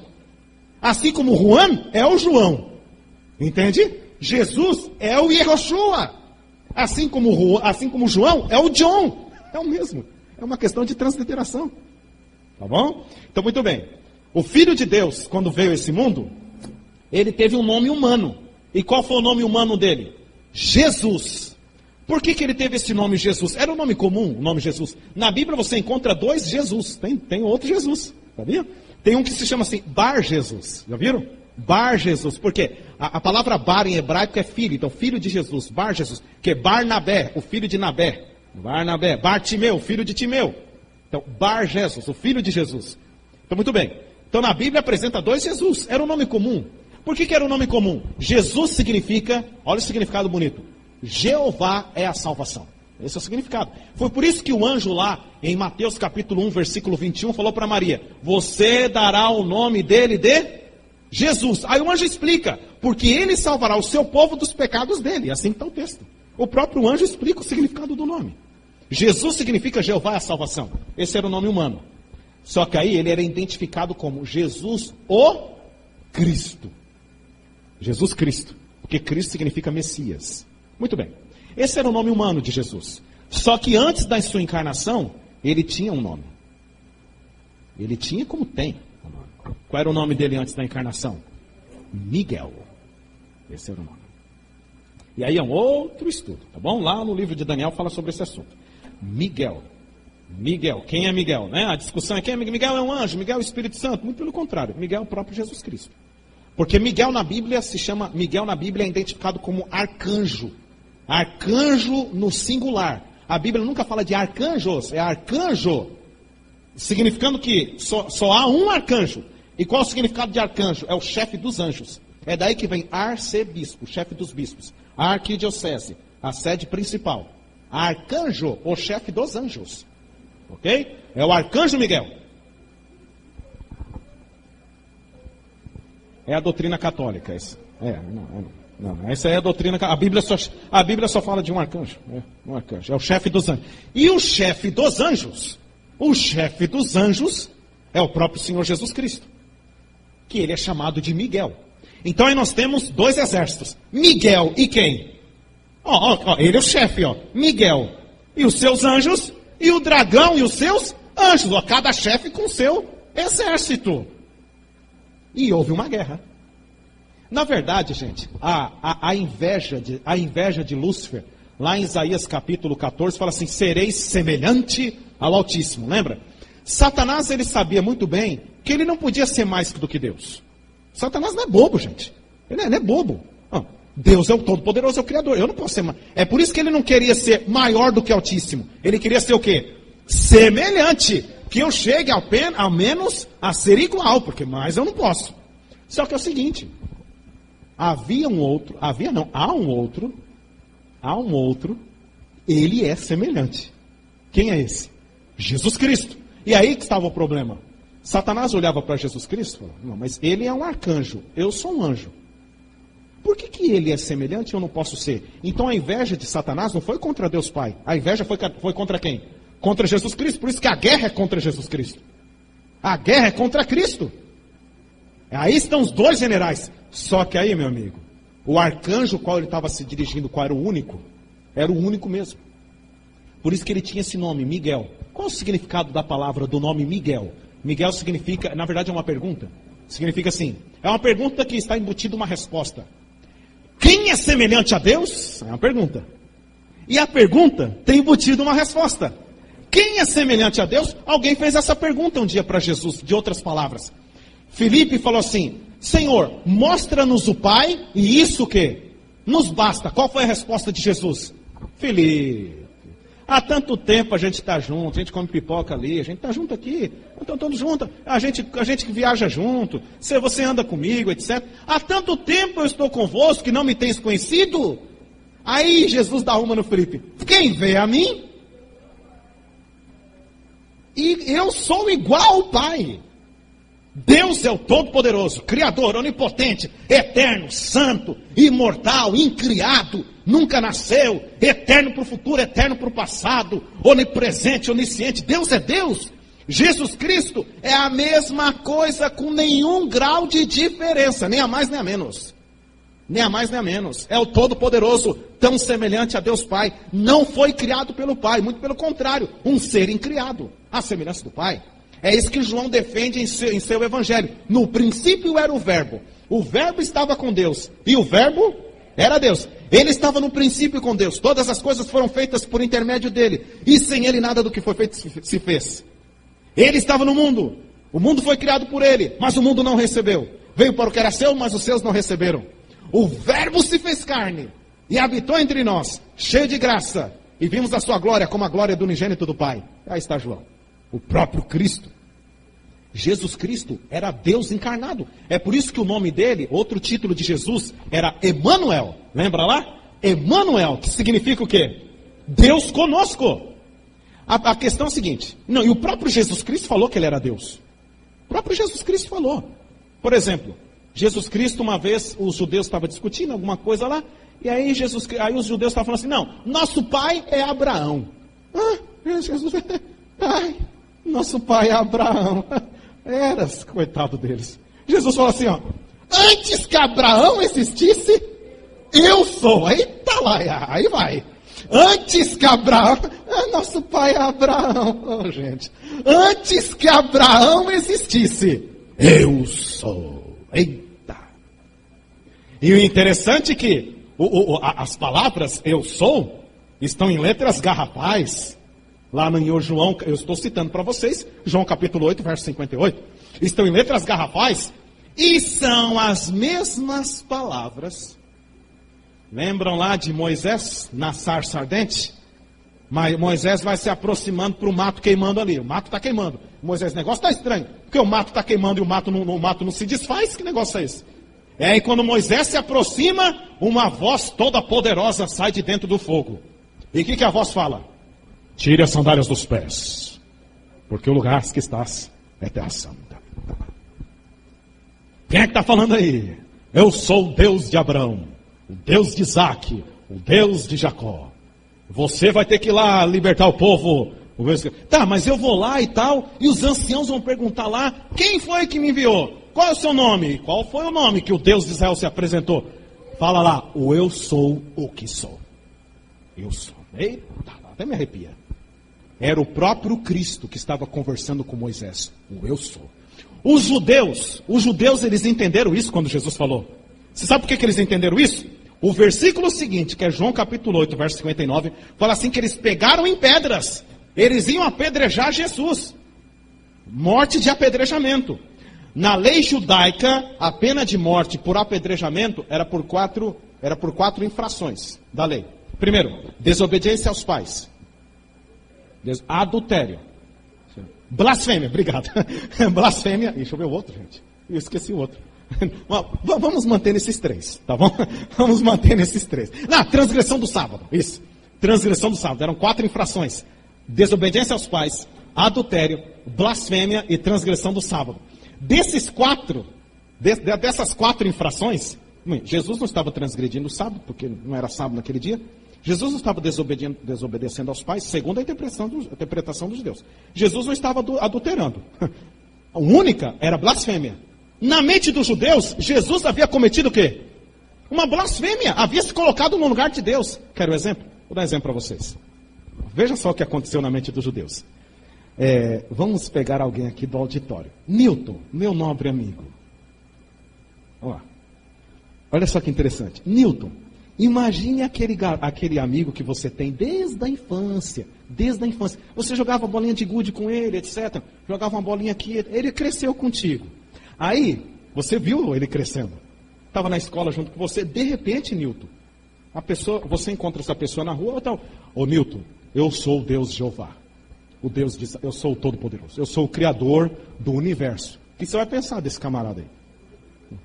Tá maluco. Esse cara tá... Não, o cara tá doido. Isso aí perdeu o juízo, cara. Não, eu sou o Criador, eu criei o universo. Eu sou o Deus de Israel. Não, tá doido.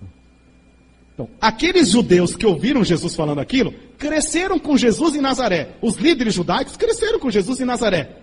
Só que Jesus não frequentou a escola dos rabinos. Aí chega o mestre da Galileia, não. Eu sou. Não. Por isso que eles pegaram o quê? Em pedras.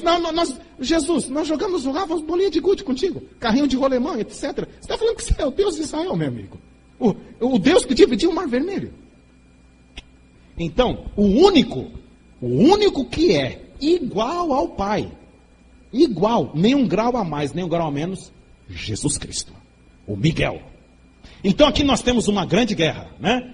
Miguel de um lado, não é uma grande guerra, na verdade é uma guerra já vencida, e uma criatura do outro lado, o Lúcifer. E aí, meu amigo, não sobra para ninguém mesmo não. Por isso que o resultado da guerra qual foi aí? Satanás o quê? Expulso do céu, não sobra mesmo. Não sobra nada, nem raiz nem ramo, não sobra nada. E foi expulso ele e os seus anjos, ok? Aí é o início do grande conflito. Vamos lá, a gente se empolga nisso aqui, né? Versículos 8 a 10. Eu só quero saber que hora que é, pelo amor do Cristo, Tiago. 5 para as 8? Então já está na hora de terminar. Já está na hora de terminar. Vamos avançar só mais alguns minutinhos e a gente já termina, tá bom? Porque é o seguinte, eu estou aqui, eu estou no capítulo principal do Apocalipse, o meio do Apocalipse. Tem muita teologia bonita aqui, tem muita coisa bonita aqui. Querem ver? Vamos avançar um pouquinho mais, aí a gente termina cedo, tá? Vamos lá.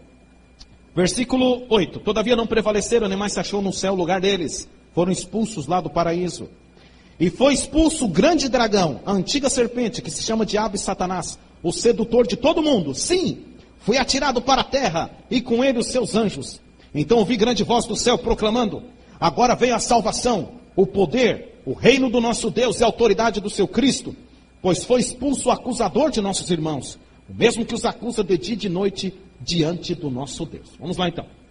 Opa, eu li até o verso 10, correto. Muito bem, a expulsão de Lúcifer do céu. Na verdade, Satanás ele foi expulso 2 vezes do céu. Tá bom? E aí nós vamos explicar aí. ele foi expulso 2 vezes. A primeira vez foi no início do grande conflito, onde ele perdeu o status de ser o anjo cobridor. Lembra lá que essa era a função dele? Isso está em Ezequiel capítulo 28, versículos 12 a 17. O anjo cobridor. Era o primeiro anjo abaixo da Trindade, era Lúcifer. Trindade, Pai, Filho e Espírito Santo, os 3 iguais em essência. Abaixo da Trindade era Lúcifer, o corregente do céu. E abaixo de Lúcifer, os anjos. Ok? Assim era a ordem. E o corregente Lúcifer era o anjo cobridor. O que era o anjo cobridor? É aquele que cobriu o trono de Deus. Aí está o estudo do livro de Ezequiel, que nós já estudamos. Lembra lá? Lembram? Nós já fizemos essa classe bíblica. Vocês se lembram que o trono de Deus ele é carregado. Quantos carregam o trono de Deus? 4 anjos carregam o trono de Deus. Os 4 querubins são os anjos cobridores. Lúcifer era um deles. E era o chefe de todos. Era o corregente ali. Tá bom? O chefe era Jesus Cristo. Abaixo de Jesus Cristo, Lúcifer. Quando ele se rebelou, e houve a rebelião no céu e conseguiu a 3ª parte, etc., ele foi expulso do paraíso. Aí a primeira expulsão. Aí ele foi expulso. Aí ele enganou quem? Os nossos primeiros pais, Adão e Eva. Adão, ele era o representante do planeta Terra. Deus confiou nas mãos de Adão o governo da Terra. Isso está lá em Gênesis capítulo 1, a aliança que Deus fez com Adão. Vocês estudaram a teologia da aliança, ok? A aliança que Deus fez com Adão, olha, você vai cuidar da Terra. Adão era o representante do planeta Terra. Quando Satanás aqui na Terra, ele tenta Adão e Eva, e ele consegue com que Adão e Eva caíssem em pecado, agora ele toma de Adão aquilo que Adão tinha por direito. Adão era o representante da Terra, agora quem seria o representante da Terra? Satanás. A tal ponto que Jesus Cristo chama Satanás do príncipe do príncipe deste mundo. Lembra lá? Aí vem o príncipe deste mundo, e ele nada tem em mim, o príncipe deste mundo. Quando Jesus Cristo está morrendo na cruz, Jesus fala assim, o príncipe desse mundo está sendo o quê? Julgado. É o príncipe deste mundo. Olha que interessante. Cada mundo criado por Deus tem um príncipe, tem um representante.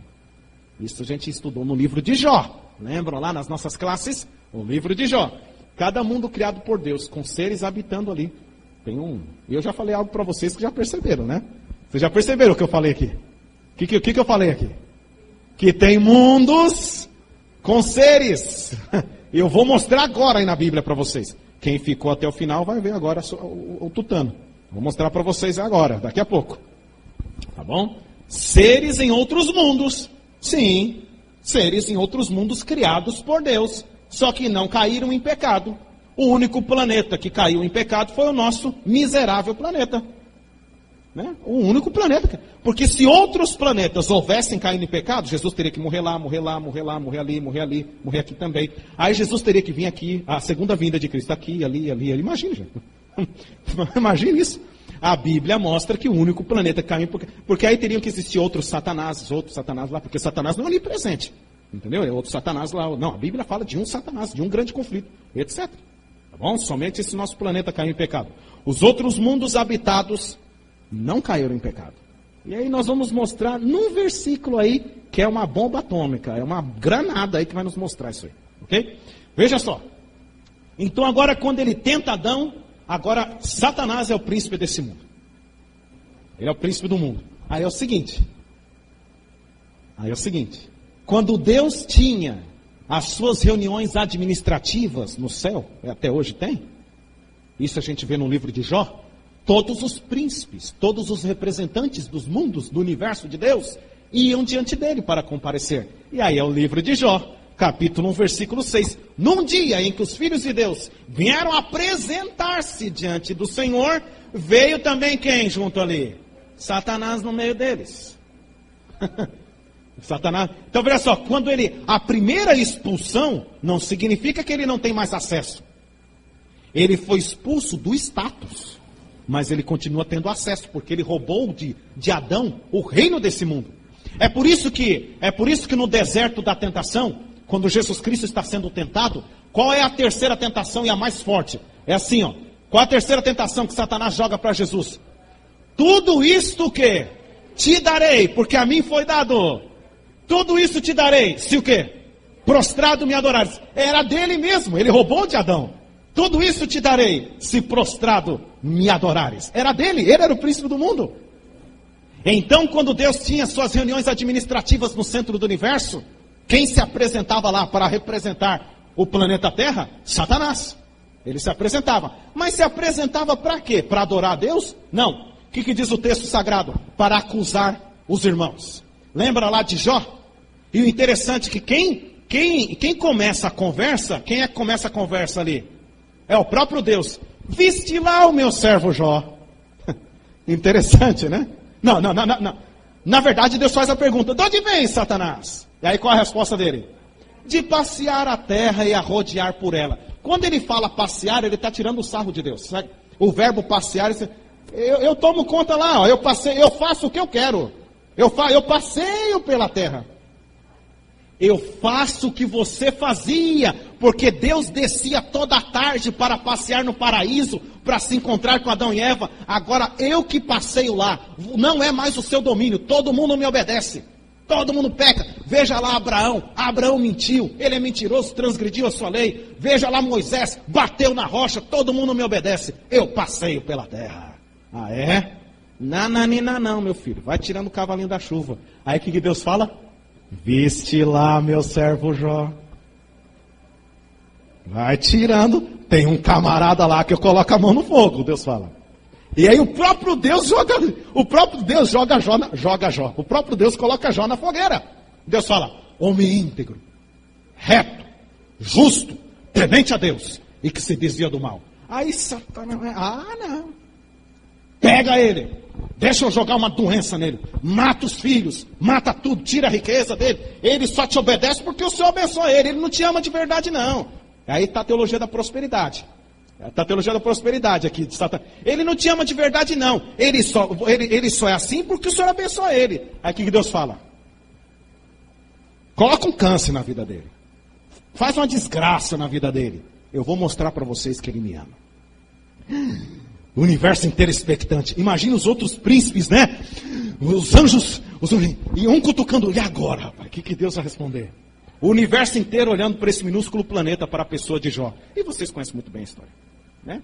Deus deu 2 nocautes. 2 nocautes em Satanás, na primeira e na segunda, usando o servo Jó. Detalhe, Jó morreu e nem ficou sabendo dessa história. Nem ficou sabendo. Ele vai saber. Aí quando Jó ressuscitar na primeira ressurreição, a alegria de Jó, sabe por quê? Ele vai receber a coroa da vida eterna. E Jesus vai falar assim: Jó, dê uma olhada para trás. Aí Jó vai olhar. Uma multidão incontável de salvos no reino de Deus por causa do exemplo de Jó. Ok? Muito bem. Qual foi a segunda expulsão? A segunda expulsão, sabe onde foi? Na cruz do Calvário. Porque quando Jesus morreu na cruz do Calvário, ele falou: agora está sendo o quê? Julgado o príncipe deste mundo. Eu estou provando para o universo inteiro que ele é mentiroso, que suas acusações são falsas. Eu recebo os pecados de todos. E agora estou provando para o universo. É por isso que Jesus Cristo, na cruz do Calvário, ele dá o seguinte brado vitorioso: está consumado, está pago. E esse brado retumba para o universo inteiro. O universo inteiro. E é por isso que vem: agora veio a salvação, o poder e o reino do nosso Deus e a autoridade do seu Cristo, pois foi expulso definitivamente o acusador dos nossos irmãos, o mesmo que os acusa de dia e de noite diante do nosso Deus. Sabe o que acontece agora?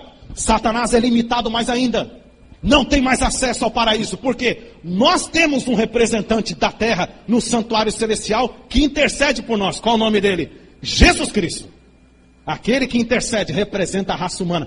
É por isso que Jesus Cristo, na manhã da ressurreição, quando ele ressuscita no domingo de manhã, eita laiá, ele sai da sepultura com as palavras vitoriosas. Quais são as palavras que ele sai? Toda autoridade é me dada aonde? No céu e aonde, gente? E na terra. Ide, portanto, fazei discípulos. Eu venci Satanás, podem ir. Ele está amarrado, podem ir. Toda autoridade me foi dada, não só no céu, na terra também. Amém? É isso mesmo? É isso mesmo. Jesus Cristo venceu para sempre, Satanás na cruz do Calvário. Ele é um inimigo derrotado. Acabou. Está decretada a sua morte. Acabou. Acabou. Eu e você, se nós estamos com Cristo, estamos do lado da vantagem. Porque nós estamos ao lado de quem? Do vencedor. Você está lutando contra o inimigo o quê? Já derrotado, gente. Acabou. Nós estamos lutando com o inimigo que já está derrotado. É por isso que a Bíblia fala, resistir ao diabo. E o que vai acontecer? Ele fugirá. Resista à tentação. É um inimigo já derrotado, gente. Eu posso ser sincero? Isso deveria encher a gente do quê? De alegria, gente. Dá um pulo mesmo assim. Aleluia. Amém, rapaz. Graças a Deus. Que diabo nada. Que pra lá o quê, rapaz? Já está derrotado na cruz do Calvário. Já foi derrotado. É por isso que, agora eu vou terminar mesmo de verdade. Vamos lá. Aqui no versículo 11. E aqui é o centro do Apocalipse, né? Eles, pois, o venceram por causa do sangue do Cordeiro e por causa da palavra do testemunho que deram. E mesmo em face da morte, não amaram a própria vida. Olha o versículo 12. Por isso, olha o motivo aí. Por isso que festejai, ó céus, e vós os que neles habitais, ai da terra e do mar. Pois o diabo desceu até vós cheio de grande cólera. Por quê? Sabendo que pouco tempo lhe resta. Acabou. Então aqui, ó. Você percebe que o anjo, ele está aí rejubilando. Jesus venceu. Aí o anjo fala, por isso, o que ele faz? Festejai, ó céus. Interessante que ele fala no plural, né? Ó céus. E aí está a questão. Esse é o versículo. Muito bem. Tem textos que a Bíblia fala de céu. Vi um sinal no céu. Aí tem textos que a Bíblia fala de céus. Muito simples. Plural e singular. Quantos céus existem?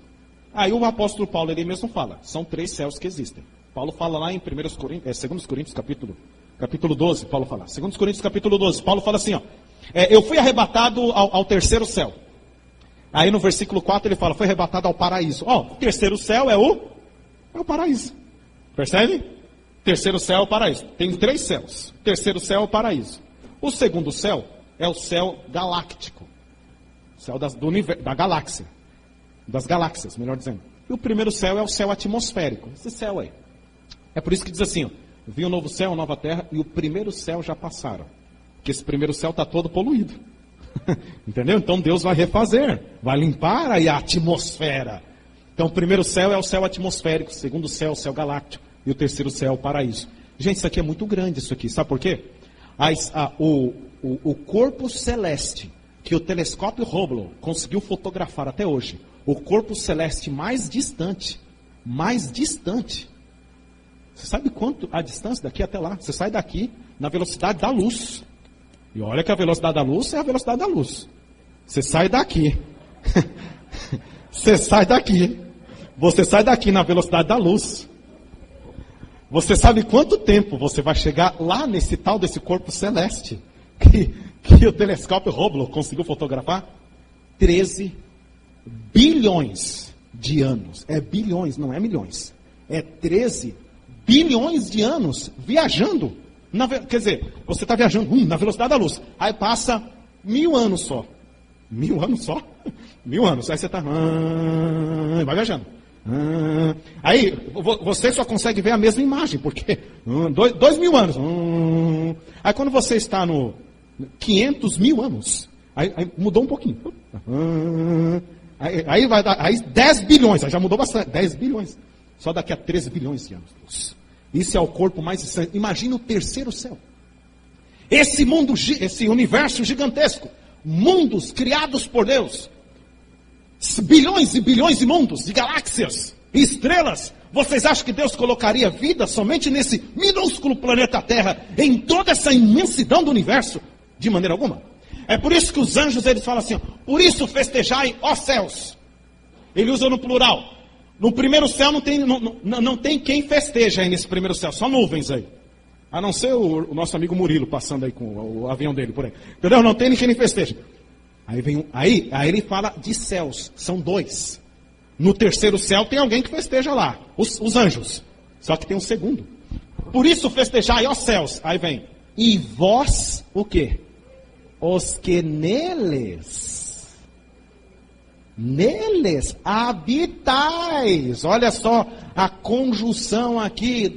Pessoal, vejam só. Se fosse apenas um céu, seria assim, ó, e vós, os que nele, o quê? Habitam. E vós, os que neles habitais. Não somente no paraíso, no céu galáctico. Seres e seres habitando no céu galáctico. E o que o anjo está falando? Jesus venceu. Deu uma resposta para todo o universo. Festejem. Aí está o centro do Apocalipse, gente. O centro do Apocalipse é a celebração da salvação. É todo o universo fazendo o quê? O que eles estão fazendo, gente? Festa. O anjo, façam festa. Festejem. Jesus o quê? Vencer. É por isso, gente. É por isso que quando o Ministério de Louvor canta aqui, né? Teu santo nome, etc e tal, né? E tal nome, a gente tem que cantar mesmo. É cantar com coração de salvo. E não com coração de perdido. Ah, não sei, não tenho bem certeza da minha salvação. Acho que Deus... Que não tem certeza nada, rapaz. Que Deus, eu não sei, que Deus, acho que Deus não perdoou o pecado. Deus não... Aqui não se nascer, Deus não perdoa, mas é Satanás, que já está perdido mesmo. Acabou com ele. Mas você não é Satanás para estar assim, perdido, poxa. Satanás já não tem mais tempo. Acabou para ele. Ainda há esperança para qualquer pecador. É o centro do Apocalipse. Amém? Amém. Querido, que você possa celebrar, né, a sua salvação. Que você possa viver a salvação em Jesus Cristo. A terceira parte de Apocalipse 12, nós vamos fazer domingo que vem já com Apocalipse 13. Tá? É o mesmo assunto. É o mesmo assunto. O que eu gostaria que você saísse nessa noite daqui é justamente isso. Festejando, alegrando. Jesus morreu por você. Por isso você tem que tomar posse dessa o quê? Vitória. Porque em Cristo Jesus nós somos o quê? Mais do que vencedores. Por meio daquele que nos amou. Amém? Vamos orar.